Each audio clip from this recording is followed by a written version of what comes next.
काही आमदारांना फोन सुद्धा केला जात आहे। नेमका काय फॉर्म्युला आहे आणि काय नेमकं चित्र कधी स्पष्ट होईल?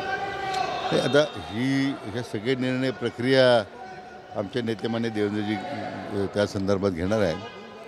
आता अधिवेशन परवा सुरू होतं आहे म्हणून आम्ही आज त्यासाठी अधिवेशनाला आलो आहे आणि आता उद्या शपथविधी होणार आहे।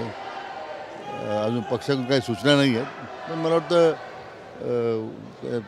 सूचना लवकर येतील अशी अपेक्षा आहे। काही लोकांना फोन चालले खरं आहे की फक्त अफवा आहे काय?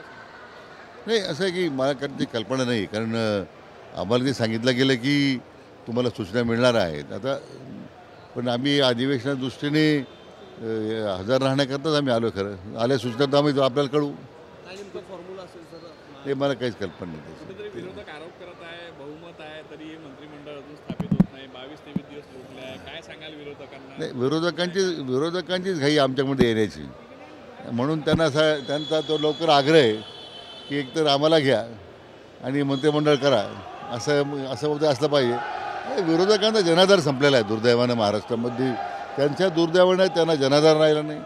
लोकसभेच्या खोट्या नॅरेटिव्हवर त्यांना असं वाटलं पुन्हा विधानसभेला आम्हाला बहुमत मिळेल, पण जनतेने त्यांचं खरं रूप ओळखलेलं आहे आणि आता विरोधकांना कायमस्वरूपी घरी बसवण्याचा जनाधार या निवडणुकीत जनतेने दिलेला आहे। कोण विरोधक आहे जे संपर्कात आहे असं म्हणाल, म्हणजे काही नावं सांगू शकाल?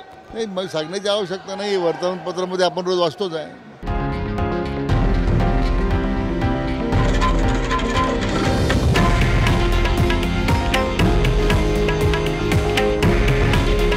हे आहे देशातील नंबर 1 न्यूज नेटवर्क आणि आपण पाहत आहात TV9 मराठी। काळजी तुमची, हित महाराष्ट्राचं।